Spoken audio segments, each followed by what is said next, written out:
I work on the government's early warning system. Everyone needs to get inside right now. Before you start reading this, I'm going to ask you to go inside, preferably into the basement or a panic room. Even better if you have your own doomsday bunker, but I assume most of you don't. I'm sure you won't, but don't worry about me. I am safe, as are most government employees, and it's your safety you need to be concerned about. I'm not sure how long it's going to take. Assuming everything goes to plan, you'll be getting one of those alerts on your phone in an hour. I wasn't on the team that designed them, so I don't know exactly what they will look like, but it's probably similar to the false missile alert in Hawaii a few years back. It'll probably just say, "Seek shelter," and then, in another hour, they will fully start to update the public with the details. Again, I don't work in communications. My job is more based around identifying threats, I guess you could say. My official title is actually National Risk Assessment Advisor, which is lucky for everyone reading this, because I can fill you in on what's actually going to happen over the next few days. As I said, in an hour you'll get the official alert. I say official, but I bet there will be a million leaks, like the one you're reading right now. It doesn't matter. What matters is why. I'll start off by saying that no, it's not North Korea or Russia or China or Iran or any other state launching their nukes. No, it's not the coronavirus or some sort of World War Z type of stuff. Although to be fair, some sort of zombie virus doesn't sound much more unrealistic from the truth. Ever since we as a species first came up with the idea that there could be extraterrestrial life, we've tried to initiate contact. Think of the Hubble telescope or the Voyager probe. So far, most of the attempts we've made have been unsuccessful. Most. From 1999 to 2003, the first 10 cosmic call messages were sent.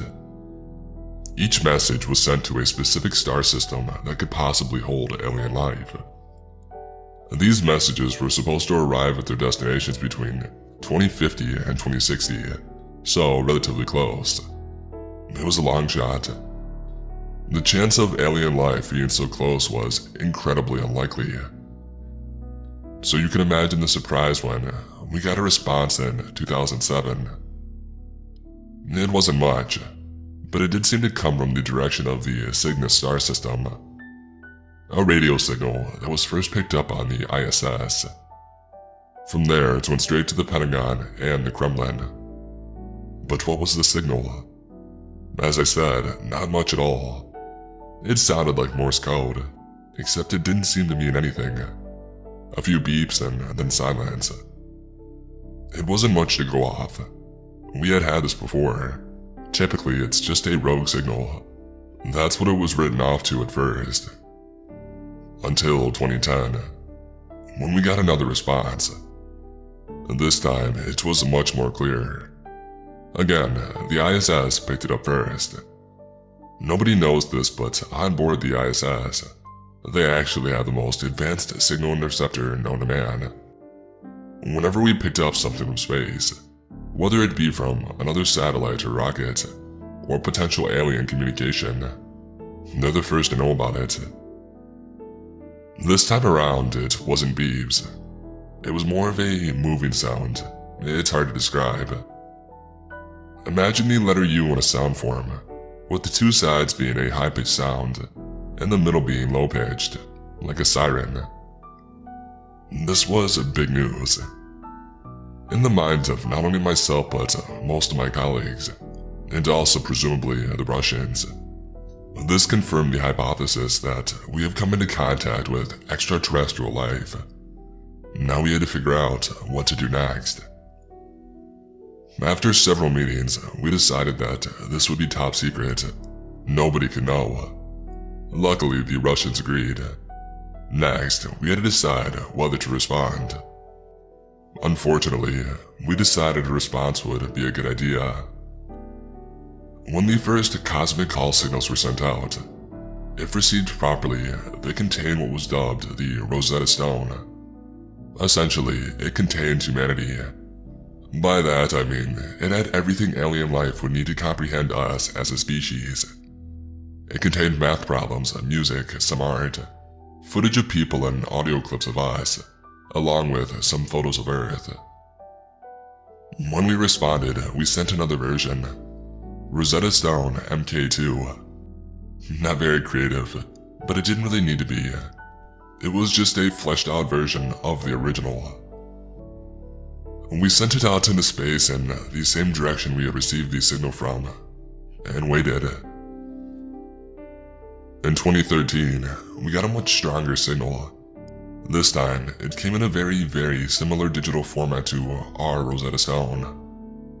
Not in the sense that it contained everything about some sort of alien life, more that it was transmitted the same way. It's kind of hard to explain, but imagine you have a USB drive with some photos on it, and you want to send it to a friend who lives in another country. So to get it to him, you mail it.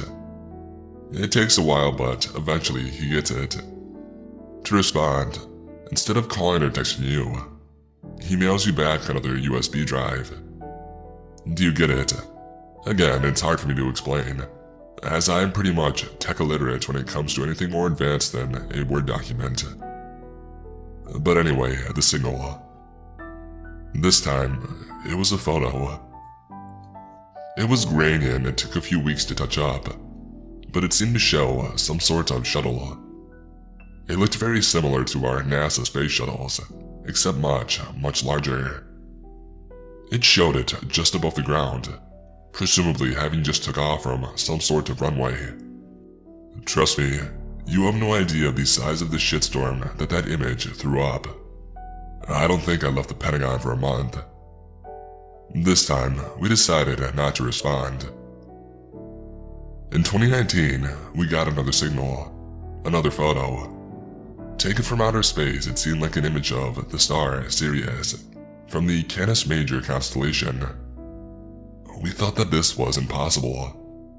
The distance between the Cygnus solar system and Sirius was enormous, hundreds of light years. For a species to travel that far in just a few years was impossible. Any life form that could achieve that feat was far more advanced than we could ever imagine. It's been panic stations at work ever since. We built massive underground tunnel networks and bunkers. Most countries have been notified. The thing is, when we got that message, we had no idea when they would arrive, or more importantly, what they would do when they arrive. Yesterday we saw them for the first time.